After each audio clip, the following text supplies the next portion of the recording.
जय श्री राधे। आज की विषय वस्तु कि हमारे विवाह का जो सुख देने वाला कारक ग्रह शुक्र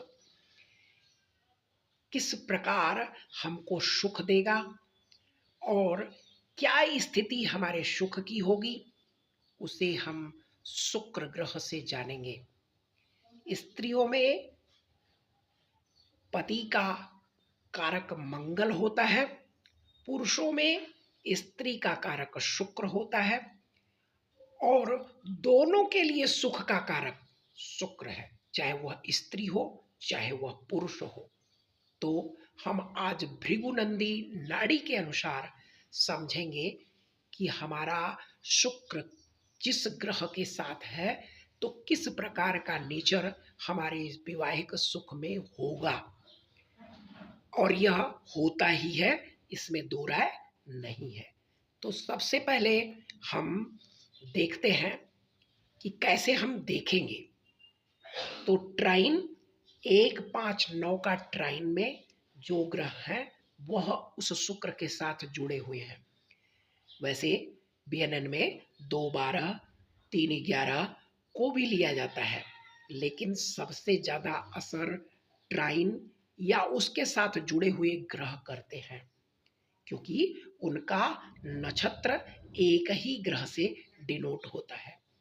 मान लीजिए मेष में केतु है तो सिंह में भी केतु का ही नक्षत्र होगा और धनु में भी केतु का नक्षत्र होगा। तो यह एक प्रकार का सिंपल कॉन्सेप्ट आपको समझ में आ गया। अब हम चलते हैं कि शुक्र के साथ कौन सा ग्रह जुड़ा हुआ है। मान लीजिए शुक्र के साथ सूर्य है, या 5वें भाव में सूर्य है, या 9वें भाव में है, तो यह एक ही ट्राइन के ग्रह है, यानी शुक्र के साथ सूर्य मिला हुआ है।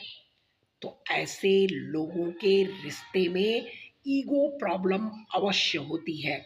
ईगो माने छोटी छोटी बातें इन लोगों को दिल पर लगती हैं, इनका ईगो हर्ट होता है। तो यहाँ पर अपने वैवाहिक सुख को बनाकर रखने के लिए अपने सूर्य को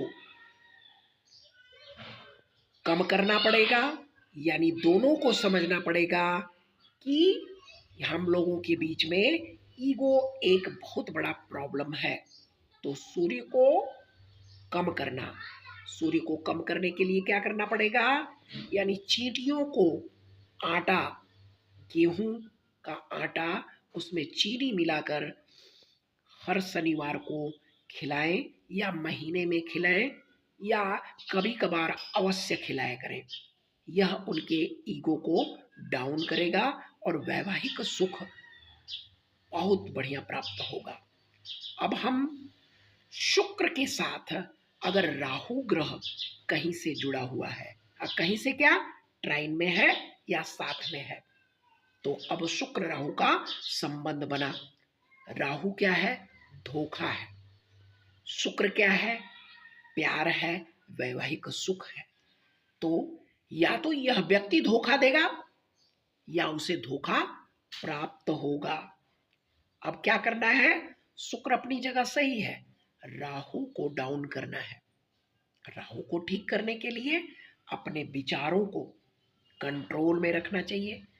किसी भी प्रकार का पति पत्नी के बीच में डाउट नहीं होना चाहिए, डाउट हर समय। अब यहाँ पर राहु की चीजों को दान करना, अपनी टॉयलेट को अच्छी तरह से साफ करना, हर शनिवार उसमें चूने का जो आप पुताई के लिए इस्तेमाल करते हैं, जो चूना, उस चूने को उसमें टॉयलेट की सीट में डालना, यह भी राहु को कंट्रोल में करता है।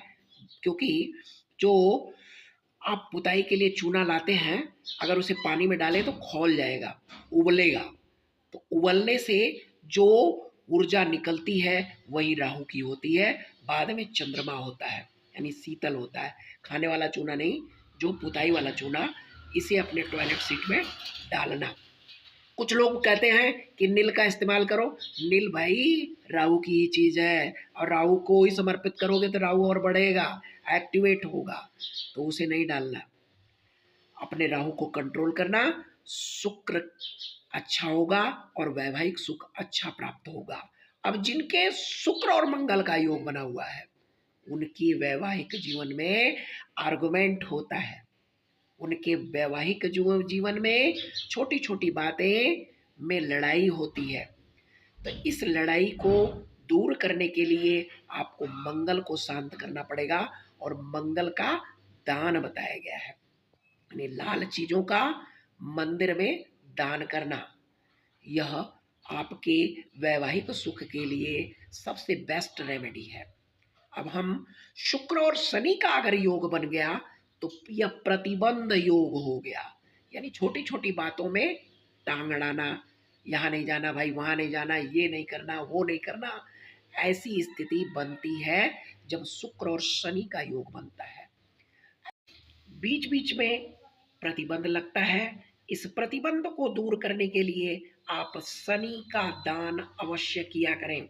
करना क्या चाहिए? शुक्र और शनि एक दूसरे के मित्र हैं, तो किसी भी घास वाली जमीन पर अगर 7 बूंद सरसों का तेल डालते हो तो शुक्र और शनि बेहतर रिजल्ट देंगे। किसी भी प्रकार का प्रतिबंध नहीं रहेगा, जीवन में मधुरता आएगी। मान लीजिए शुक्र और चंद्र का संबंध है, प्रेम तो खूब होगा पर लॉयल्टी की कमी, यानी कौन क्या कर रहा है, कौन कैसी बदमाशी कर रहा है, यह होता ही है। तो इसमें चंद्रमा का उपाय आपके जीवन में सबसे बेहतर, माँ की सेवा, सास की सेवा अवश्य करें। यहाँ सास से पटती नहीं है, शुक्र और चंद्र के योग में सास से नहीं पटती पत्नी की। तो करना क्या चाहिए? इन्हें चंद्र की रेमेडी, यानी सुबह 7:30 बजे तक आपको स्नान अवश्य कर लेना है। यह चंद्र की सबसे बेस्ट रेमेडी है। अब हम शुक्र और केतु का योग है, तब क्या करना है? शुक्र केतु में भाई उस स्त्री और पुरुष को लगता है कि मेरे प्यार में बहुत कमी है, कहीं ना कहीं उनके दिल में प्यार के प्रति समर्पण तो बहुत है, लेकिन प्यार में कमियां इन्हें महसूस होती हैं। इसी कमी को दूर करने के लिए केतु का उपाय, केतु का उपाय तब जब अपने मन की अभिलाषा को कंट्रोल में किया जाए। मिलता इन्हें सब कुछ है, लेकिन इन्हें विश्वास ही नहीं रहता कि मुझे प्यार मिल रहा है। भाई विश्वास करना सीखो अपने पति के ऊपर, अपने प्रेम के ऊपर। बृहस्पति और शुक्र के इस रिश्ते के विषय में क्या कहना? जीवन धन्य हो जाता है, जन्म जन्मांतर का प्रेमी इन्हें प्राप्त हुआ है, और इस सुख को अपने बेहतर बनाएं। बृहस्पति यानी पूजा पाठ, धर्म कर्म जरूर इन लोगों के जीवन में रहना चाहिए और रहता भी है। तो आज इतना ही। राधे राधे।